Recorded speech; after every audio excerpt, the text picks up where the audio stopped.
Good morning everyone. Study with Preksha 5483 में आपका स्वागत है। हम कर रहे हैं मैथ का पेपर जो आएगा आपका 90 नंबर का एनएमएमएस में।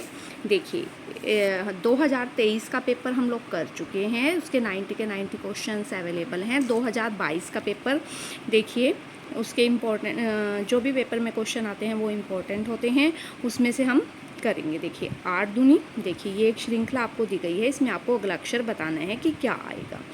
ठीक है, 11, 11 से आया 8, ठीक है, 3 कम हुए। ठीक है, 8 दूनी 16, 16 से आया 12, 4 कम हुए। ठीक है, और 12 तिये 36, यहाँ हो गई गुना। ठीक है, फिर हो गए 5 कम, आ गए 31, मतलब ऊपर 3, 4, 5 कम होते जा रहे हैं। तो अब किससे गुना होगी? 4 से गुना होगी। तो हमारा जो राइट ऑप्शन है वो 124 है। 31 को जब हम 4 से गुना करेंगे तो 124 जो है हमारा राइट आंसर आएगा। तो इसका राइट आंसर जो है हमारा बी है। नेक्स्ट क्वेश्चन पर चलते हैं।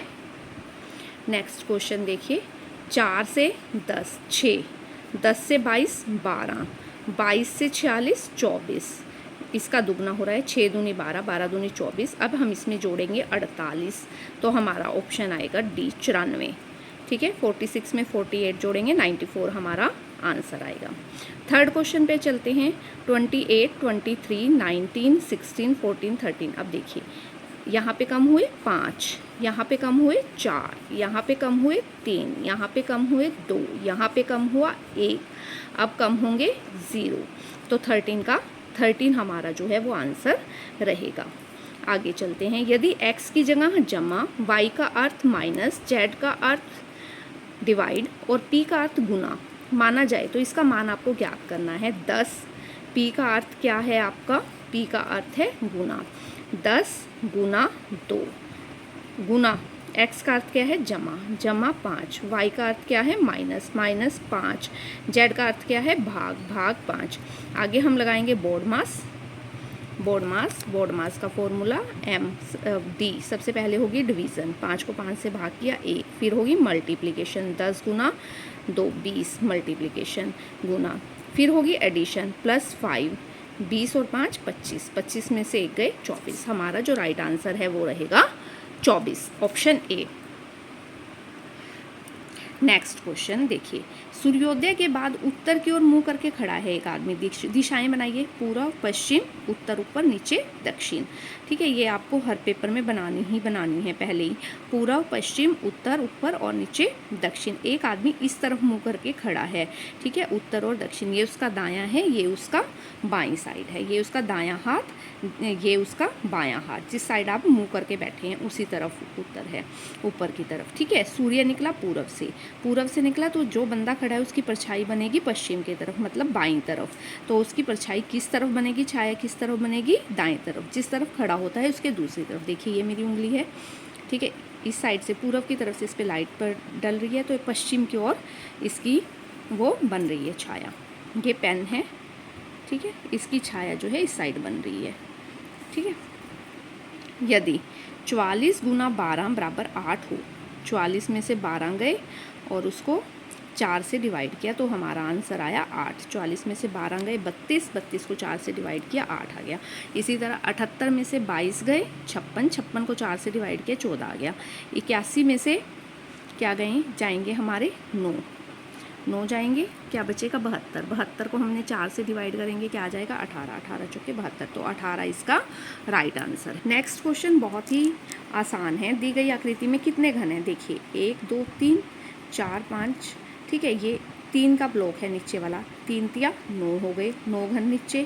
फिर 5 हमें दिखाई दे रहे हैं, 9 10 11 12 13 और एक इसके नीचे है 14 और एक ये उसके ऊपर रखा है 15। तो कितने घन हैं इसमें?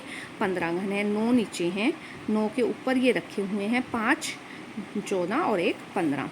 इस संख्या को जब हम आरोही क्रम में लिखेंगे तो कितने अक्षर एक जगह ही रहेंगे?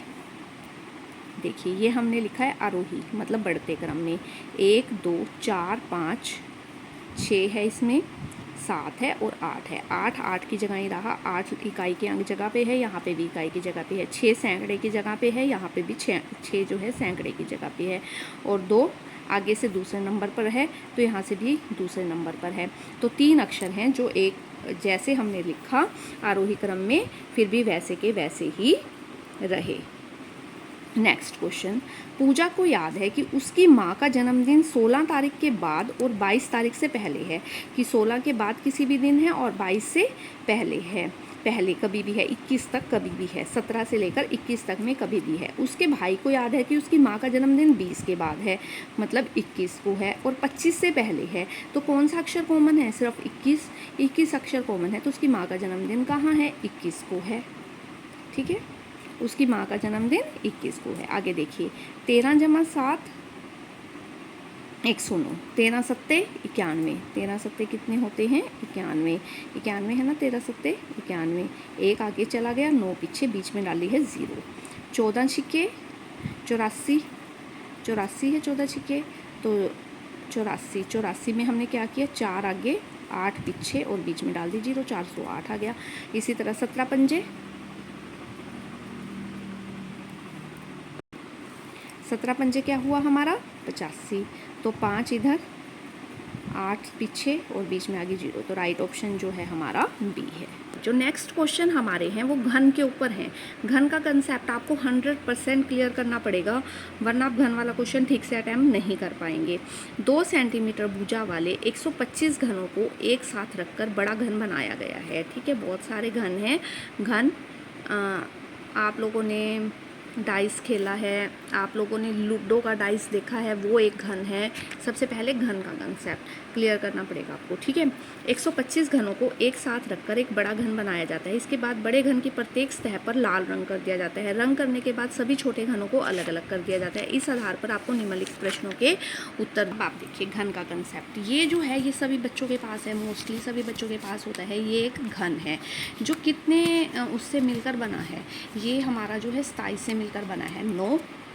ठीक है, 9, फिर इसके नीचे फिर 9 घन, फिर इसके नीचे फिर 9 घन, 9 18 9 27, 27 छोटे घनों से ये मिलकर बना है। 3 का वो है, ठीक है, 3 का स्क्वायर, ठीक है, 3 का घन, 3 है ना इसमें, ये देखिए 3 का घन, तो 27 से मिलकर बना है। ठीक है, अब आप देखिए अगर आपको कुछ भी निकालना है, 2 सेंटीमीटर भुजा बहुत आसान है, 125 घनों से मिलकर बना है। 125 किसका है? 5 का, 5 गुना 5 गुना 5, पंजू पंजा 25, 25 पंजा 125। ठीक है, 5 घनों से वो मिलकर बना है। और एक घन 2 सेंटीमीटर भुजा का है, तो पूरा बड़ा कितने का हो गया? 5 घन है, जैसे इसमें 3 घन है।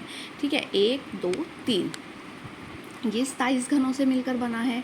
3 3 9 9 3 27।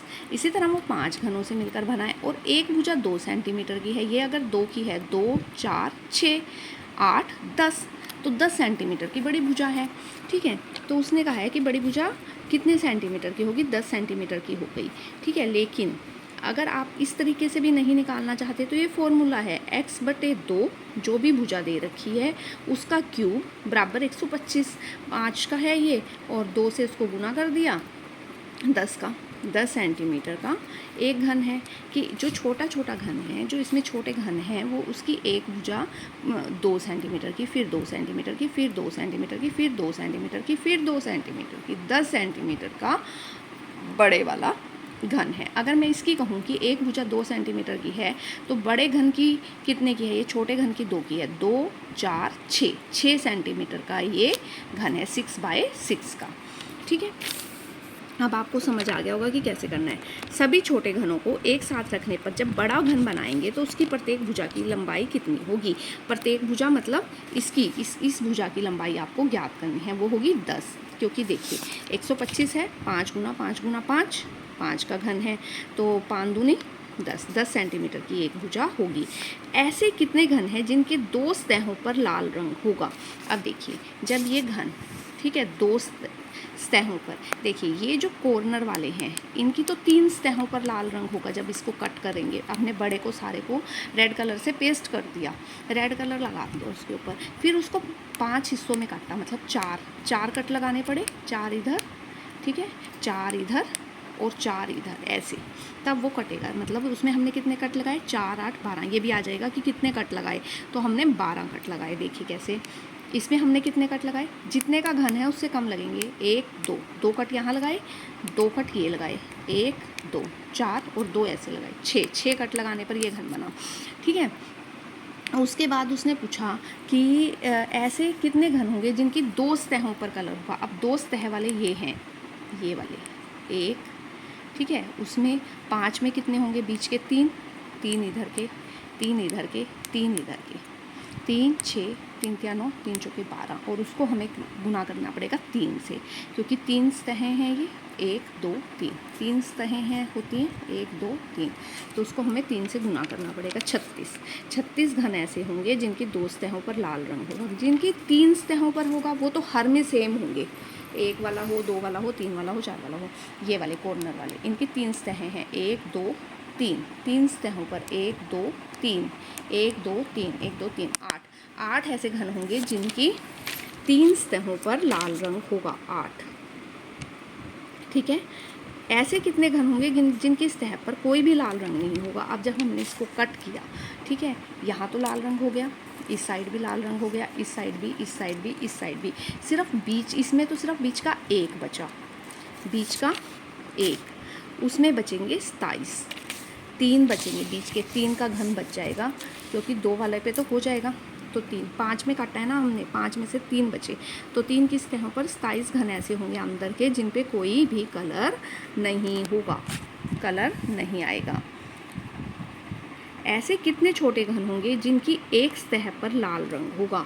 एक सतह पर लाल रंग कौन से में होगा, ये बीच वाले में, बीच वाले जो होंगे उनकी एक सतह पर होगा, उसमें बीच में कितने होंगे आपके 4 6, उसमें बीच में कितने होंगे 6, साइड के हटा देंगे हम तो बीच के 6 बचेंगे।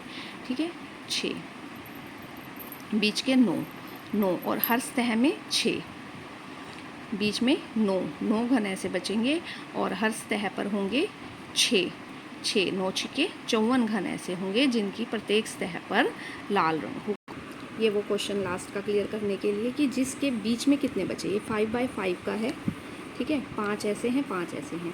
जब हमने कलर किया तो इसकी 3 साइड्स कलर हुई, इसकी 2 साइड, इसकी 2 साइड, इसकी 2 साइड, इसकी 2 side, 2 side, 2 side, 2 side, 2 side, 2 side, 2 side, 2 side, 2 side. ठीक है, 2 साइड कलर हुई। इनकी कितनी कलर हुई, 9 और ऐसे ऐसे हमारे पास कितनी सतहें हैं, 6 9 6 54। इसलिए इसका आंसर, इसलिए जो इसका आंसर है हमारा 54 आया है। ठीक है, 54।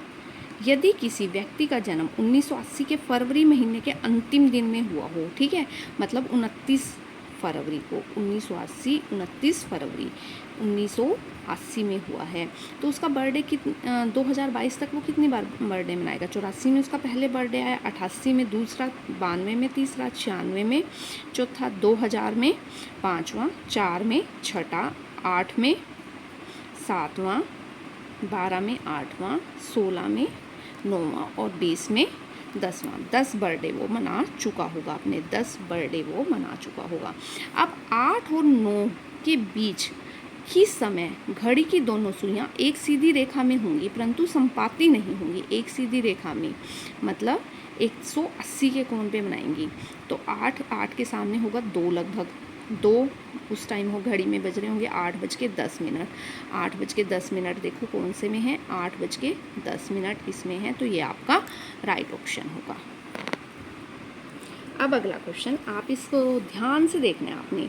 ठीक है, इसको हम कह रहे हैं संख्या, कि ये संख्या है, इंग्लिश वाले अक्षर हैं और ये प्रतीक हैं। इंग्लिश वाले को हम कह रहे हैं अक्षर, मैथ वालों को हम कह रहे हैं संख्या, और ये हैश एंड, ठीक है, ये वाले निशान ये क्या हैं, हमारे प्रतीक हैं, @ ये हमारे क्या हैं, प्रतीक हैं।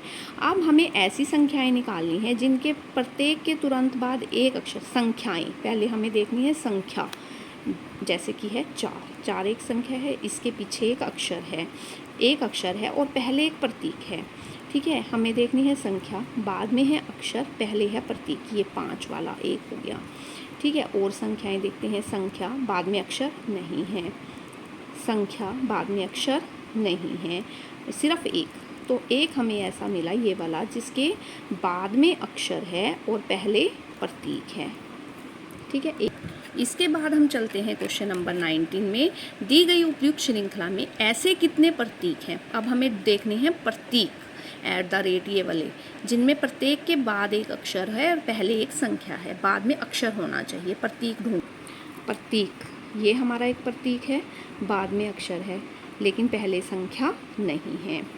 ठीक है, ये एक प्रतीक है, इसके बाद में अक्षर भी नहीं है। ये एक प्रतीक है, बाद में एक अक्षर है, पहले एक संख्या है। ये ठीक है, एक तो हमें मिल गया। ये एक प्रतीक है, बाद में अक्षर नहीं है, तो एक। इसका भी हमारा राइट ऑप्शन क्या आया, एक। इसका भी हमारा राइट आंसर क्या आया, एक। किसी दंपत्ति के 5 विवाहित पुत्र हैं, जिनमें से प्रत्येक के 3-3 बच्चे भी हैं। परिवार में कुल कितने सदस्य हैं। किसी दंपत्ति के 5 विवाहित पुत्र हैं। 5 विवाहित पुत्र हो गए, मतलब उनकी पत्नियां भी होगी, 5 दूनी 10, और प्रत्येक के 3-3 बच्चे भी हैं। 15 बच्चे हो गए, 5 15 और 10 25। उसमें कितने बच्चे हो गए, कितने लोग हो गए, 25 लोग हो गए। आगे चलते हैं क्वेश्चन नंबर 21 पर। देखिए, इस क्वेश्चन नंबर 21, इसको करने का सबसे आसान तरीका क्या है कि हमें अपोजिट निकालने हैं कि डी के अपोजिट क्या होगा। देखिए, पहले हम लिख लेते हैं डी। डी के साथ साथ जो अक्षर लगे हैं वो उसके अपोजिट में नहीं हो सकते। डी के साथ जो अक्षर लगे हैं वो उसके अपोजिट में नहीं हो सकते। बी भी लगा हुआ है, एफ भी लगा हुआ है, ई भी लगा हुआ है, सी भी लगा हुआ है, तो क्या बचा, सिर्फ ए बचा। तो उसके अपोजिट में कौन सा अक्षर है, ए है। ठीक है, डी के अपोजिट में कौन सा अक्षर है, ए है, क्योंकि बी लगा है, डी, एफ लगा है, सी लगा है, ई लगा है। अब एफ के अपोजिट में पूछा है उसने कौन सा अक्षर है, एफ। अब ये तो हमने लिख लिए कि डी के अपोजिट में तो ए है, तो डी और ए तो हो ही नहीं सकते। तो एफ के साथ आप देखिए कौन सा अक्षर लगा हुआ है, डी लगा हुआ है, बी लगा हुआ है, ये तो हो नहीं सकते। एफ के साथ जोन से लगे हुए हैं डी और बी। सी और ई भी नहीं हो सकते, सी और ई, सी के साथ ई जुड़ा हुआ है, तो एफ के अपोजिट में क्या है, सी है। अब अगला क्वेश्चन देखिए, 23 से 26 तक निम्नलिखित प्रश्नों के उत्तर दिए गए हैं और आरेख पर आधारित हैं। ठीक है, ये कलाकार हैं, कलाकार कौन है, DEGC। अध्यापक कौन है, AEGF। और वैज्ञानिक कौन है, FGCB। ये सारे वैज्ञानिक हैं। वे अध्यापक निकालने हैं पहले, तो ये अध्यापक हैं। ठीक है, जो वैज्ञानिक नहीं हैं, G और F नहीं हैं, A और E में से, परंतु कलाकार हैं, E, तो कौन से हो गए, E। वे वैज्ञानिक देखो, ये सारे वैज्ञानिक हैं। जो अध्यापक और कलाकार हैं, अध्यापक और कलाकार भी हैं, जी हैं, जो अध्यापक और कलाकार भी हैं। वे कलाकार, अब कलाकार देखो, जो वैज्ञानिक हैं, कलाकार हैं और वैज्ञानिक हैं, जी और सी। ठीक है, परंतु अध्यापक नहीं हैं, वो हो गए आपके सी से प्रदर्शित। ठीक है, सी।